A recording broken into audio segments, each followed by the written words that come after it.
That is how finely tuned the cosmological constant is. Is that a coincidence? It's mind-boggling. Now, if you just add together the fine-tuning of gravity and the cosmological constant, the two that I've talked about, the fine-tuning would be to a precision of 1 part in 100 million trillion, trillion, trillion, trillion, trillion, trillion. Well, congratulations. You know how to multiply fractions. That's good. That's good for you. However, the fractions that you're multiplying, the numbers, you're just pulling them out of your ass. In other words, this fine-tuning would be the equivalent of 1 atom. I don't know about the size of 1 atom, but I'm pretty sure it's not that small. I don't even think an electron is that small. Maybe on a quark. How small is a quark? It takes 1 million atoms lined up to equal the width of a human hair. 1 atom compared to the entire known universe. That would be how the fine-tuning is if you just look at those two things, gravity and the cosmological constant. But as I said, there are dozens of other examples of the way in which these dials have been precisely set so that life can exist. For instance, the strong nuclear force. This is the force that binds the nuclei of atoms together. If you were to decrease the strong nuclear force by just 1 part in 10,000 billion, billion, billion, billion, all we would have in the universe is hydrogen. Okay. Obviously that didn't happen. And even more importantly, there is no quantitative expression of the strong nuclear force. Strobel should not be making claims about changing the value of a valueless expression. He possesses no evidence to suggest what would exist without electrostatic interactions. How do we know no other life would be possible? He is presenting a false dichotomy. Again, Strobel keeps thinking everything was made for us instead of thinking we are the result of adapting to the natural world. No intelligent life would be possible. If he just changed it. 1 part in 10,000 billion, billion, billion, billion. Or consider this. Unless the number of electrons is equivalent to the number of protons to an accuracy of just 1 part in a trillion, trillion, trillion, then galaxies and stars and planets could never have formed. this is just completely stupid, okay? The heaviest atom has somewhere around 108 electrons, okay? How can you possibly have 1/billionth of a billionth of a billionth of an electron in an atom? It just doesn't work that way. No. Furthermore, go name me an atom that has 1 billion electrons. And even furthermore, it doesn't matter if the number of electrons does not equal the number of protons. That's how you get ions and charged particles. You can learn this stuff in a general chemistry class. It's unbelievable. I'll give you, just to illustrate that, one last example of the equivalency between electrons and protons. It would be, how finely tuned is that? That would be like taking a dime and stacking up dimes 236,000 miles to the moon. And then it would be like doing that in another pile and another pile, so that you have all of North America with dimes piled all the way up to the moon. And you choose one dime at random, and you spray paint it red, and you mix it up in all those dimes. And you have blindfold a person, and he reaches in, and he can pull out only one dime. It would have to be the red dime.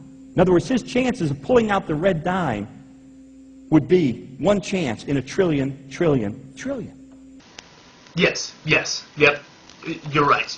It's like standing on top of the Statue of Liberty and taking a shit into a fishbowl on the ground that is 1/billionth of a billionth of a billionth of a billionth of a billionth of a billionth of a billionth of a billionth of a billionth of a trillionth the size of a proton while it's windy. Again, that's just one of the parameters. You put all of these together, and it makes a mind-blowing argument for the existence of a creator who set the parameters exactly right so that life could exist. He created a habitat for the people that he eventually created. The universe is not very habitable for life, considering that we only live on the dry parts of a wet, cooling planet with a finite existence in one solar system, in one galaxy that we know of. Yeah, that's some pretty fine-tuning, isn't it? Vera Kistiakowsky, who's a professor emeritus at MIT, physics, an expert in physics, former president of the Association of Women in Science, put it this way: the exquisite order displayed by our scientific understanding of the physical world calls for the divine. One person's opinion versus 100,000, possibly millions of others in the scientific community? It just calls for the divine. Now, how do atheists avoid this? I mean, you look at that and you go, is that not unbelievable evidence for the existence? Well, they say, wait a minute. What if there was another explanation? What if there were actually an infinite number of invisible universes that we can't see?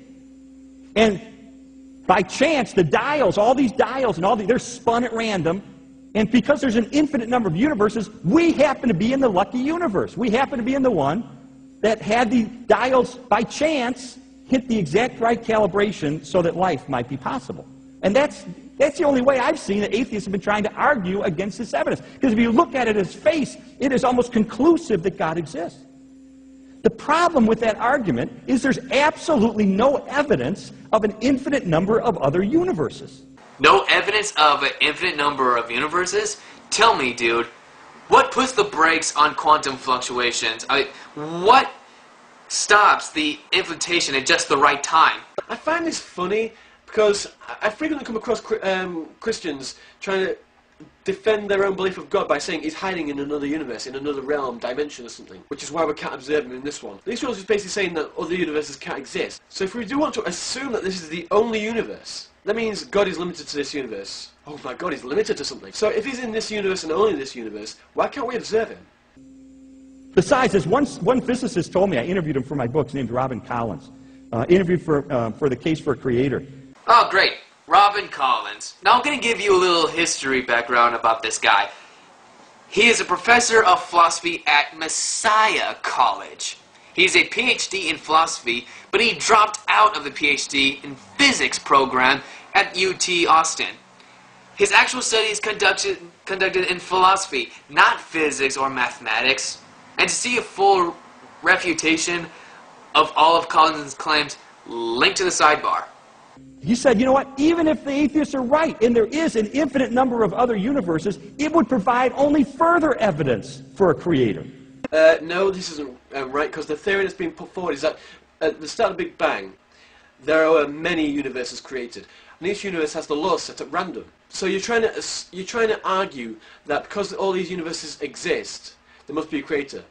Well, no, because all these universes are random. You can't infer randomness to both finely tuned and a creator. And I scratched my head and said, how's that possible? He said, I'll use my bread-making machine as an example. He had one of these old bread-making machines. He said, if you want to make an edible loaf of bread, you need a well-designed machine with the right circuitry, the right heating element, the right timer, and you have to have the right ingredients in the right order and in the right proportions, and if you do that, you get a loaf of bread. If you don't do it right, you get a hockey puck, basically, essentially is what you get. Now, he said, a universe is far more complicated than a loaf of bread. And if it takes a finely tuned mechanism and the right ingredients to produce a loaf of bread, then it would require a finely tuned mechanism and finely tuned process to produce many universes, and such a finely tuned mechanism calls out for a creator. And there you go, strawmanning all these valid arguments, the multi-universe, blah, blah, blah, but he ignores one valid argument, Occam's razor. It's funny how Strobel ignores this one. That's his apologetic game.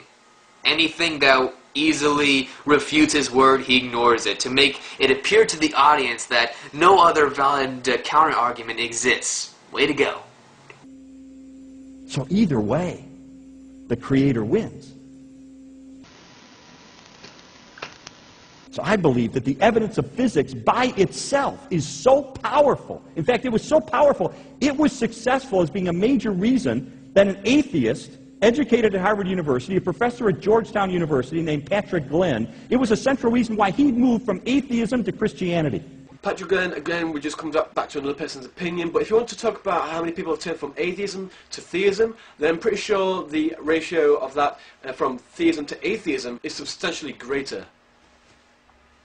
He wrote a book about it called God, the Evidence. And here's what he said.